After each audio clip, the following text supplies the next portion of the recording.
लीला थी। हो हो हो हो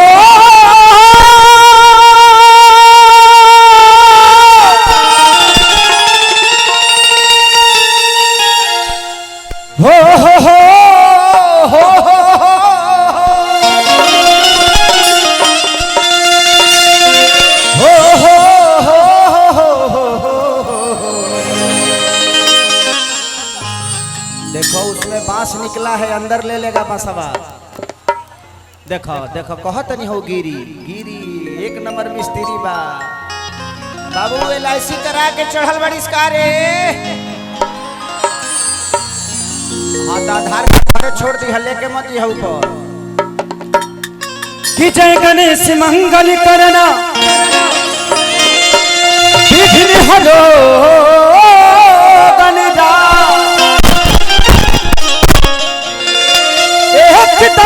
करी बड़ी बदना सीधी करो ममका।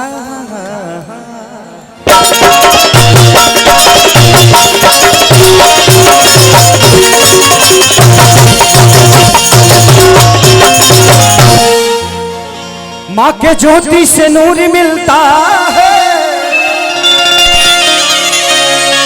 सभी के दिलों को जरूर मिलता है। माँ के दरबार में जो जाए खाली हाथ उसे कुछ ना कुछ जरूर मिलता है।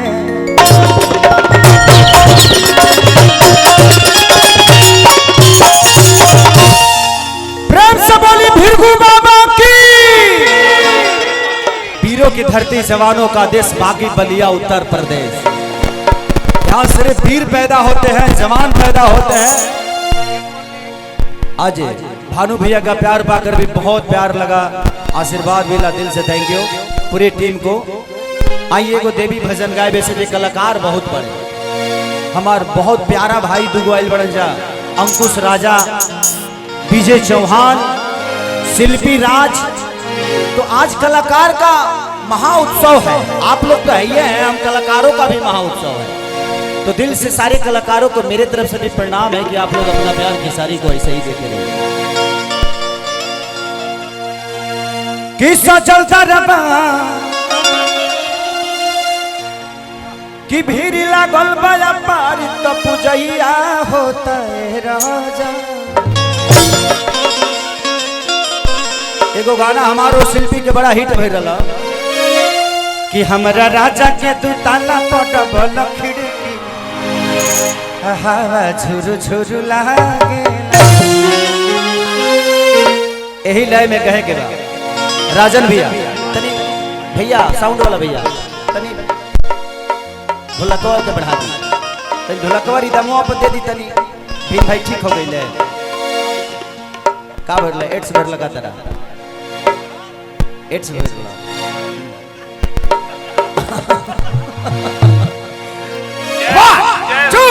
One, two, three,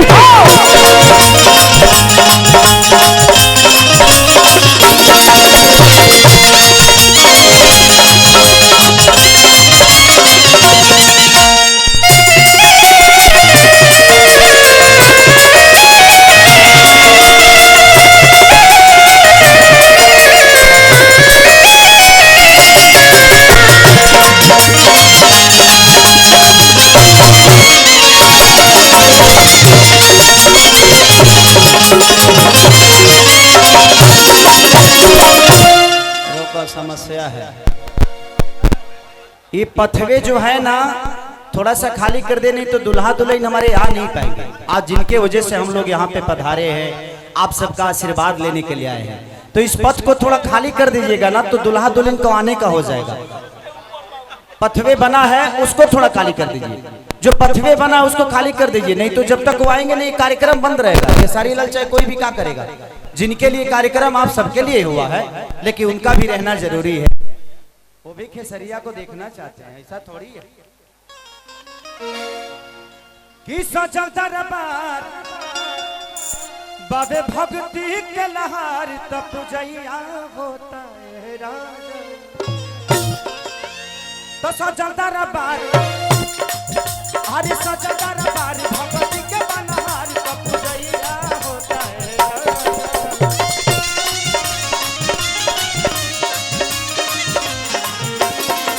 अरे सजलदार बार भक्ति के बनहार तप जैया होता है कि नवती नदिया जरे लोग जागेला। अगर हम सब लोग बैठ जाएंगे तो बड़ा मजा आएगा। ये कार्यक्रम और ये बोतल फेंकना फेंकनी बंद करिए, नहीं तो ये कार्यक्रम चल तो रहा है लेकिन चलेगा कितना देर इसका गारंटी नहीं है। तो ये बोतल वोतल मत फेंकिए आप लोग प्लीज। हाँ बाबू एक नंबर एक नंबर। अब खेसरिया या कुछ नुकसान ना होके तो हमारा इला के मतलब का यो बात तुम लोग ठीक है करत रहो। हमारा इला के बाद नुकसान तो पक्का बा। यही के चलते हम कार्यक्रम बहुत कम करी ले। ऐसे जो हमार फैन ना हुए पागल आप लोगों का पागलपंती, लेकिन ये पागलपंती ठीक नहीं है। बोतल फेंकने वाला पागलपंती ठीक नहीं। आप मुझसे प्यार करिए। यहाँ प्रशासन है और प्रशासन आप लोगों की सुरक्षा के लिए ही रखा गया ताकि किसी को कोई दिक्कत ना हो।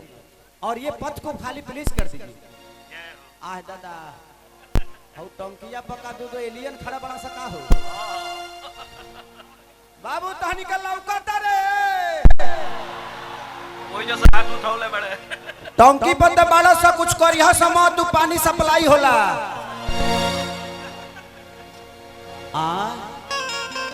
क्या नाम है बेटा?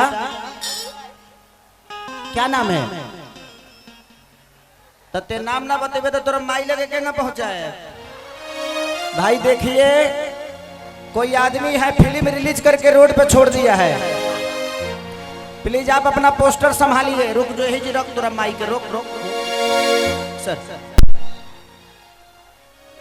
आप पानी फेंकेंगे और यहाँ कैमरा चल रहा है और कैमरा चल रहा है। कोई भी कैमरे में आ जाएगा ना तो आप लोग को दिक्कत होगा। मैं नहीं चाहता कि आप लोग को दिक्कत हो। आप लोग मेरी जान हो।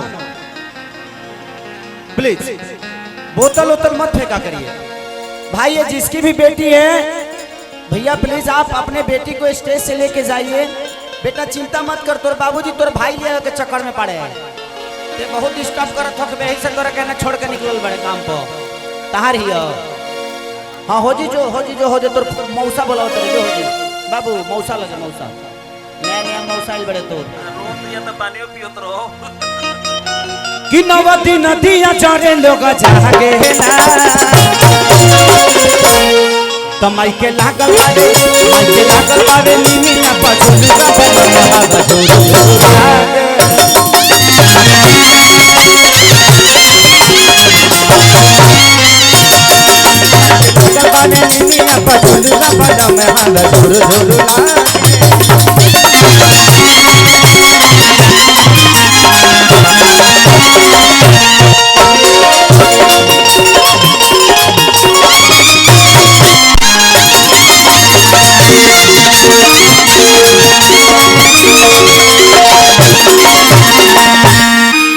भैया पानी काहे फेंक रहे हो? बोतल फेंक रहे हो आप लोग। किसी को लग रहा है कैमरा है, बहुत सारी चीजें हैं, नुकसान होगी। हाँ थोड़ा सा देखिए यहाँ थोड़ा सा जाम है, खाली कर दीजिए आप लोग यहाँ का जाम ताकि वो दुल्हा दुल्हन आ जाएंगे। पूरा खाली है, थोड़ा सा जाम है तो थोड़ा सा साइड हो जाइए ताकि पथ से लोग आ जाए दुल्हा दुल्हन। और प्लीज मैं रिक्वेस्ट कर रहा हूँ भैया आप लोग प्लीज बोतल मत फेंकिए। पीने के लिए दिया गया है ना, वही जी पियल वही जी निकाल डालो। हाँ अब जाए आवे के दिक्कत हो हम जाना नहीं। कोई बैठने वाला नहीं है इसीलिए बैठाने के चक्कर में मैं नहीं पड़ूंगा।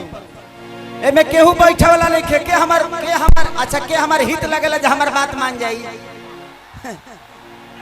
सभे तो हमार खेसरिया खातिर पागले बा के करे कहीं आई लव यू तो माई के लागल बाबे निमिया पझुलवा बहावा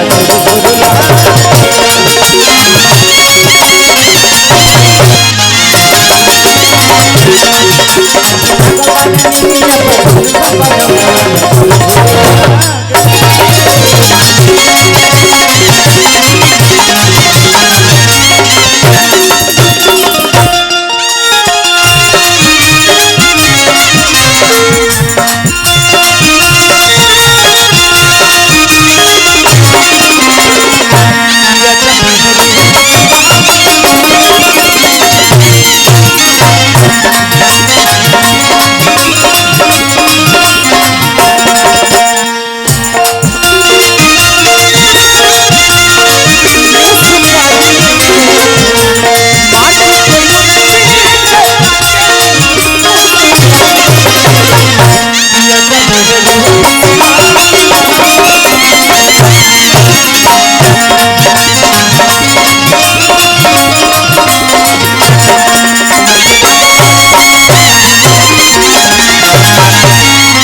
जे हई चिड़ै उड़तिया ना ना ई देखतिया जे के बोतल के कैच करावता आ जहाँ धरैला लो कि धराइले रह जाइबा लो तो ध्यान देवे के काम बा।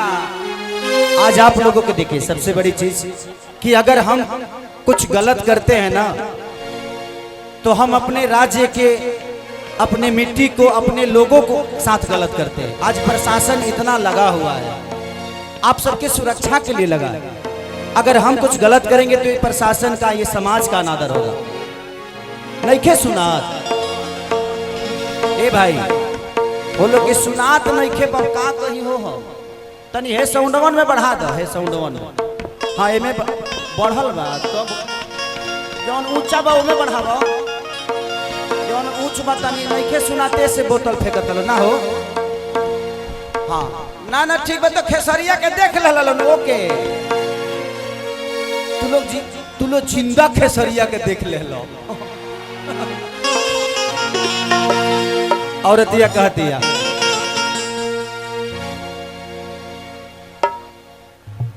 थोड़ा सा खाली कर देते तो बड़ा अच्छा लगता। भैया एंट्री हो रहा है हमारे दुल्हा दुल्हन का, तो प्लीज थोड़ा सा बस रिक्वेस्ट है सबसे, आपके अपने घर का फंक्शन है ये, आप सब नहीं चाहेंगे तो कौन चाहेगा, तो प्लीज थोड़ा सा ध्यान दे दीजिए प्लीज। एग्जैक्टली जो पाथवे है उसको थोड़ा सा खाली कर दीजिए ताकि दूल्हा दुल्हन की एंट्री हो जाए। क्योंकि दुल्हा दुल्हन के लिए कोई गाना बना हुआ है उनके एंट्री के लिए, तो एक गाना बजेगा तो आप लोग थोड़ा सा साइड दे दीजिए, गाना तो तुरंत हो जाएगा, उसके बाद मैं तुरंत कार्यक्रम शुरू कर दूंगा। चलिए इस देवी गीत को गा लेता हूँ, तब तक खाली करवाते रहिए।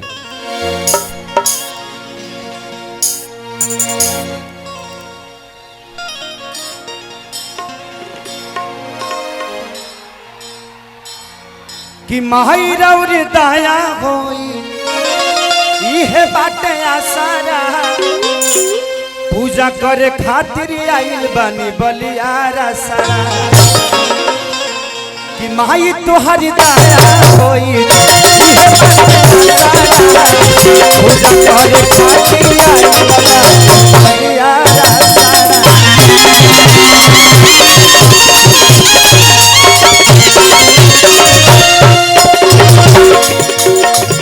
माई तोहरी पूजा करे इहे बाटे आसारा, पूजा करे खातिर आइल बानी बलियारा सारा।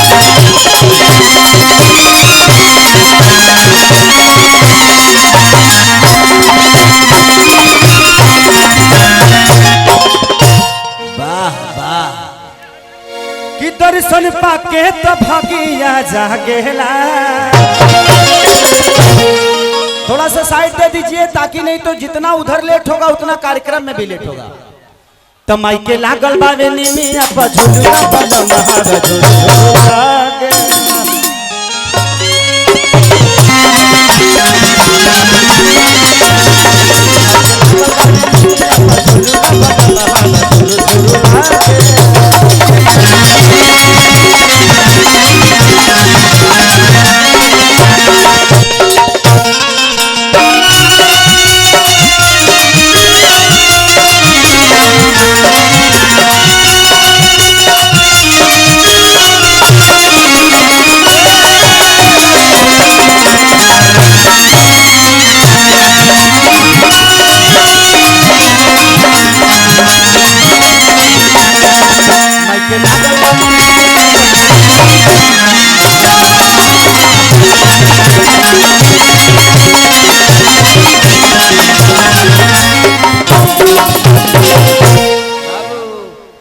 तू ही हिलावत रह तोहरे गिर जाई।